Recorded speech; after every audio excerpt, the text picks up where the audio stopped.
Hello everyone and welcome back. So today's video is going to be a little different. In today's video I'm actually going to be doing a sketchbook page, and this is not something that I normally do. I've actually never done a sketchbook page before, which is part of the reason why this video is so long. I tried to condense it down as much as I could, so if you need to stop the video and come back later, I totally get it. But yeah, no, this is my first time doing a sketchbook page, and the reason I'm doing a sketchbook page is because I was inspired by a video game that's going to be coming out later this year called Tales of the Shire. I watched some YouTubers get to play an early demo release of the game, and I loved it so much, and I can't wait for the game to come out. Which, by the way, this is not sponsored or anything. I am not being paid to do this sketchbook spread or anything like that. I was just really inspired by the game, and I loved the aesthetics and the whole idea and just everything about it. So because I was so inspired, I decided to do a sketchbook page of some of the things in the Tales of the Shire game. It's like so cottagecore and fantasy, like a perfect blend between the two, and I love that so much.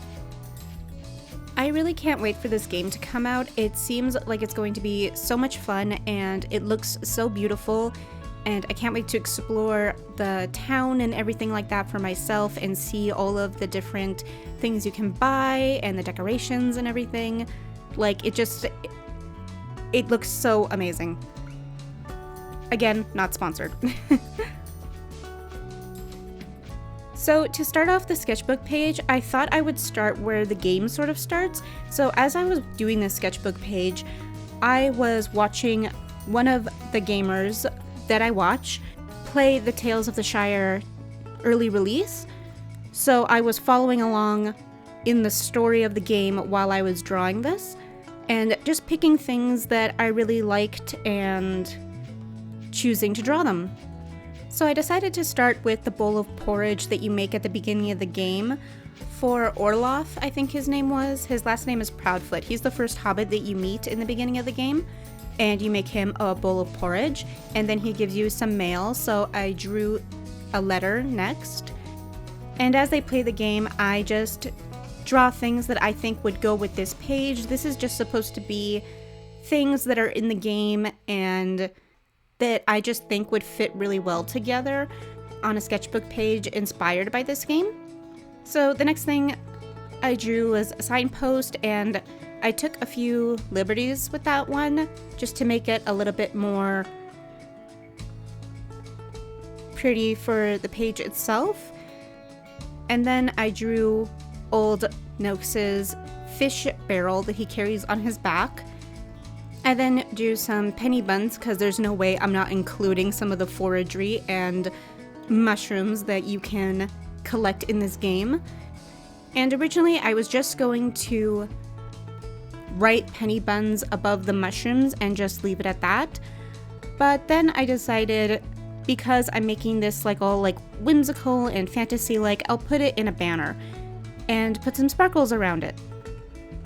And I decided to do that with the other mushrooms that I would draw on this page.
So then I decided to draw Delphine's foraging bag that she carries around with her. And I couldn't get exactly all the details right because I couldn't see it super clearly, but I tried to get it as close as I could. But I did decide to add a few more tassels than she originally had on her bag because I thought it would just look a little better that way. And then to fill in the space, I drew some seeds and some sproutlings. So not everything in the sketchbook page is necessarily straight from the game. Some of the things, like the sprouts that I have on the corner here, are from my own head that I just thought would go with the theme of the game and the page because, like I said, very cottagecore and stuff like that. So I just thought that these would suit the game. Also because there's gardening in the game and you can buy seeds and then plant them in order to get vegetables and such. I was really happy with the chantilly mushrooms that I drew. I really liked the composition that I drew them in, and I thought they turned out really well. And then the next mushroom and the last one that I would draw for this page is the puffballs, which I just love that name. I think it's super cute.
And then to end off the page, I decided that I would fill it up with a pair of glasses and a mortar and pestle that I see the hobbits using in the trailer for their cooking.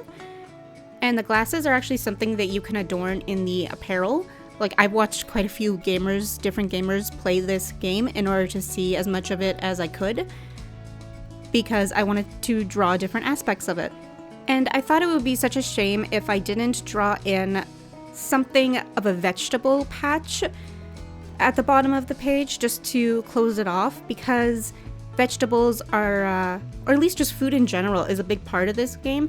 And so I just thought it would look really nice and totally fit the page if I ended it with some vegetables. So I decided to go with pumpkins, because when I saw somebody playing the game, I think what I saw was pumpkins, a pumpkin patch, but they could have been gourds as well. So I'm not exactly sure if they were gourds or pumpkins, but one or the other.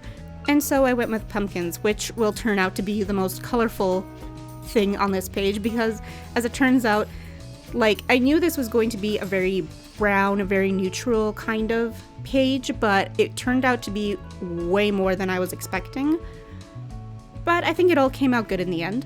So as I was watching the game and doing the sketchbook page, it made me want to do even more sketchbook pages for this game, because again, I just find it so inspiring. I love the aesthetic, the details, I love the vibes, just everything about it. So I think I'm actually going to do a couple more sketchbook pages inspired by this game. And I already have ideas for the next 2 that I want to do. Except for those ones, I think I'm going to use watercolors instead of markers next time. And I'll explain why a little bit later when I start to color it in, but yeah. So let me give you a little bit of backstory on this sketchbook page and why it took so unbelievably long, because this took way longer than it should have.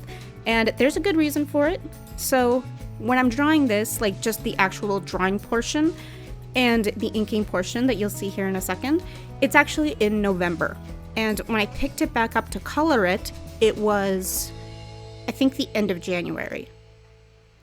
And the reason for that is because I've talked about this in a couple of previous videos, as it was pretty recent, but I got very sick. I think I had COVID, and not only that, but before then I also had just like a bunch of other problems. So I was only able to get to ink this page, and I didn't get to color it in until much later. So that's part of the reason why it took so unbelievably long, because I was planning to have this out in December, this video, but it's coming out in March, which is just so unbelievable. But yeah, that's just what happens, right? You know, life happens, and I got sick, and I needed to get back on track, and no, so that's why it's just so late, but yeah. So I kind of want to do more sketchbook pages. Sketchbook pages are not something that I actually do in my spare time. Normally, I do thumbnail sketches that I then turn into full illustrations, so doing little sketches are not really something that I'm used to. But it's not like I don't want to do it, because I like watching people do sketchbook pages of other things, and I think they look super cool and just really nice, and I love watching the process and everything like that. But I just found it hard to do it myself.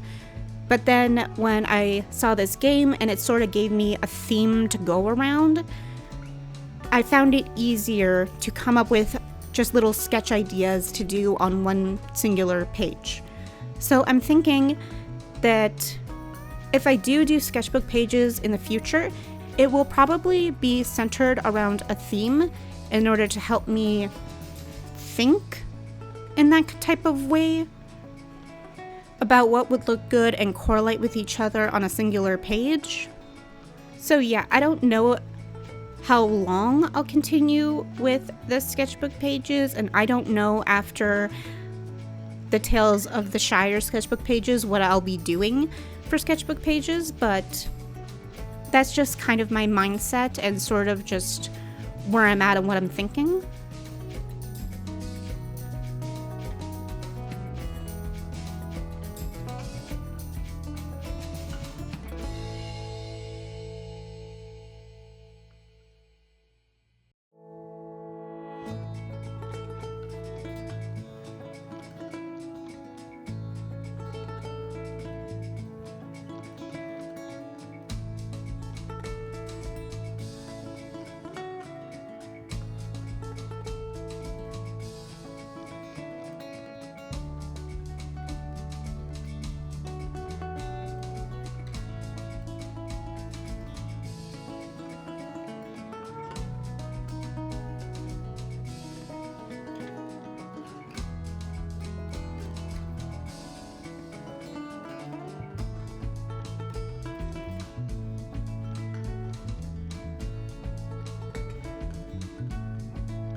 So this is the finished page, all sketched in before I go in with ink.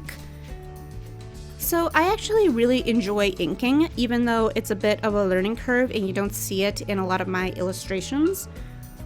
But I still really like and enjoy it, but I hadn't done it for a little bit before I did this sketchbook page, so I kind of forgot some of my some of what I had learned about inking. Like, for example, I went way too far with the outlining in like the bowl and the signpost, because you want to leave breaks when you're inking and not like completely outline everything, because otherwise it gives it that sort of weird look of it just being too harsh and just not looking right, just sort of like kind of bad line art that I find it gives that look in my own artwork. So I like to leave breaks, but I had forgotten about that until I got to the fish barrel. At least I remembered early and not like halfway throughout the page. But yeah, I had forgotten that for a little bit. I decided to go with brown ink because I thought it would suit the theme. I thought black would be way too bold, and brown went with more of the cottagecore nature vibe that the Tales of the Shire has. So I decided to go with brown, and I don't regret that decision, but I certainly didn't realize at the time just how much brown was going to go into this piece. So another reason I decided that I want to start doing sketchbook pages is also to work on these two skills, my inking skills and also my marker skills, because with sketchbook pages, I don't feel the need to be super perfect about everything, and I also feel as though they require, well, maybe not require, but that I want to use a different medium other than watercolors and things like that in order to make them. So I would rather use mediums that I don't normally use in my regular work, which would be things like ink and markers. So yeah, these pages are also partially to help me brush up on my skills and not forget the lessons that I've learned while doing professional work. With the writing on the banners, I wrote in penny buns and it didn't look all that great, so I decided just to leave the other two and not write them in, and later I would write them in with my microns. I have a brown micron pen, and I thought that would look a lot better when I go to write it in because the writing would be a lot cleaner. But actually at the end, when I went to go do that, I found that I didn't like it, and also the brown ink of the micron was not as bright as the brown ink that I used for the inking of the page. And that could also partially be because I didn't just use straight brown ink. I made a mixture of brown with a little bit of orange in there, so it'd be a little bit brighter. So in the end, I did end up using my ink and dip pen in order to put in the writing. I decided to slow it down for this part of the video so you could see a bit more of the pen application that I use in order to ink these mushrooms. To give the page just a little bit extra, I decided to add in butterflies just in some blank small spots, because there are butterflies in the game that will direct you to different things that you can forage. And so I just decided to pepper them around the page for little pops of color and also just as a little add-on to fill out the rest of it.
Inking these pumpkins was actually quite a lot of fun because I really liked the way that I drew in the vines. So inking those and bringing them to life in that way was actually pretty satisfying to do.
Okay, so now that the page is completely inked, we can move on to color. So I took out my Copics and figured out what colors I would need, and then decided to sort them and build a quick little legend so this way I would know what I'm using. Because I'm not super familiar with my Copics, I don't use them very often. So I do still need to make a bit of a legend for myself in order to see like what the colors look like and what I'm doing and what I'm going to be applying. So I just made myself a quick legend and then did a bit of testing to see if some of the techniques I thought of would work and to see if certain light colors would go together the way I thought they would. Like for example, this here, the blue with the gray is for the fishes, and I wanted to make sure that I could get the right wood texture for a lot of the different things that are on this page. And once I was done experimenting, I just went right in with the most low consequence thing on the page, which would be the envelope.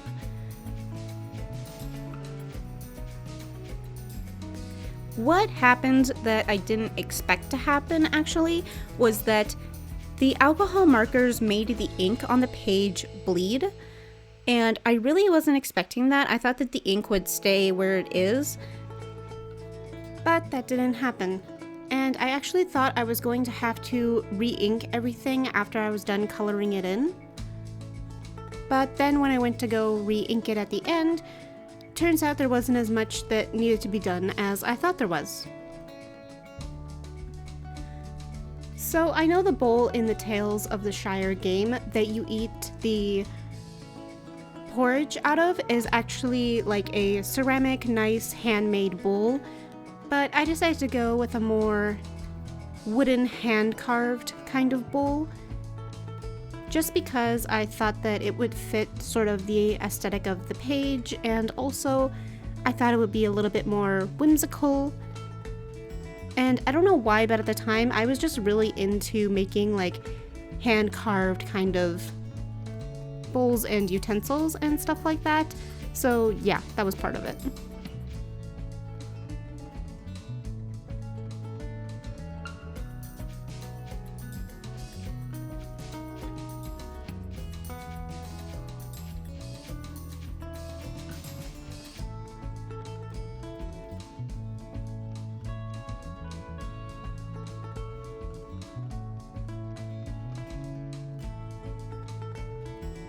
In the game, Old Noakes' fish barrel actually has a gingham cloth, if I remember correctly, but I couldn't exactly achieve that look with the markers, so I just went with a simple yellow cloth.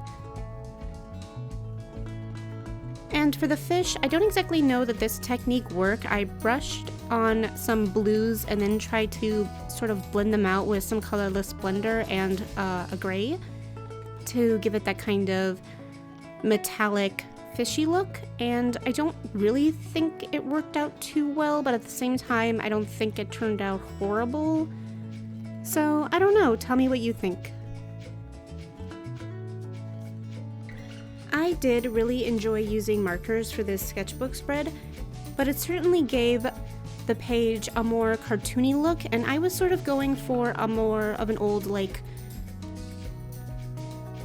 notebook that's kind of like withered and the pages are kind of like old and that kind of thing. That's not to say I hate the way it turned out, it's just certainly a lot different from the vision that I had. So I'm a little bit torn because I don't know if I should keep going with the markers for the next sketchbook spreads that I want to do inspired by the Tales of the Shire, or if I should switch to watercolors to give it that more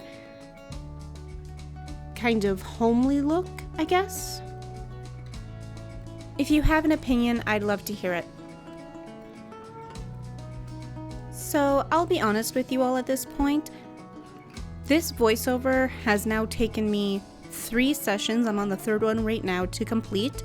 I hope to get it done by the end of this session. So if you hear differences in my voice throughout the video, I'm sorry about that. I kept getting interrupted and had to stop. So this has been filmed in, or I guess this has been recorded in increments. Okay, so back to the page. With the penny buns, I wasn't too sure of a certain aspect of the design, which was the little brown drips beneath it. I think that might have been just extra brown skin. I couldn't exactly see too well in the rendering of the game what exactly that was, so I just decided to take a bit of an artistic approach and just make them drippy.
I was really excited to start the chantel mushrooms because I really liked the way that I designed them, but I did make a mistake while coloring them in. I went all the way up to the base of the mushroom with the skin tone color when I didn't mean to, because it was just meant to look like dirt on the mushroom, and I tried to clear it up a little bit with the colorless blender, but it didn't exactly work, so yeah, that's kind of a mistake. So at this point, the page to me was looking extremely brown, and I expected this because a lot of what I drew had brown tones or was just brown by nature.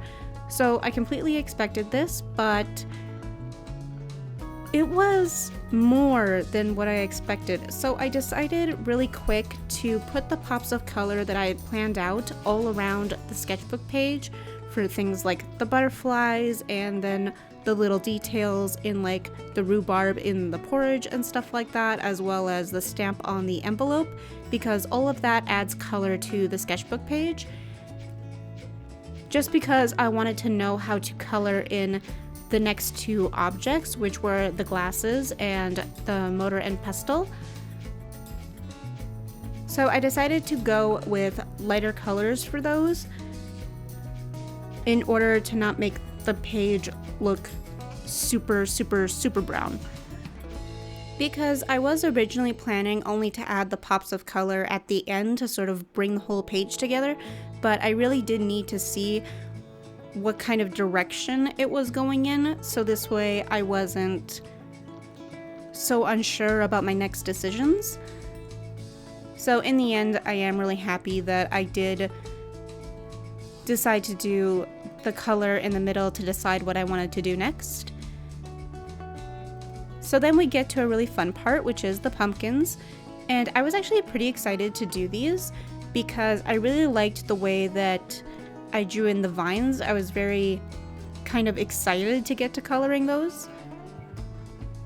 And I really liked the way that they turned out. It's certainly the brightest part of the page, the pumpkins, but I still think they look really nice and really put a nice finishing touch on the page.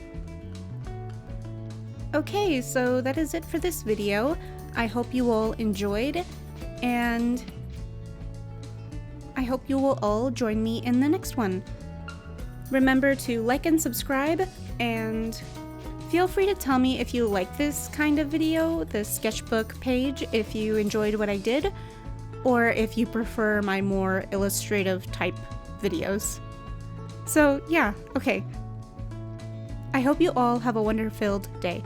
Bye everybody!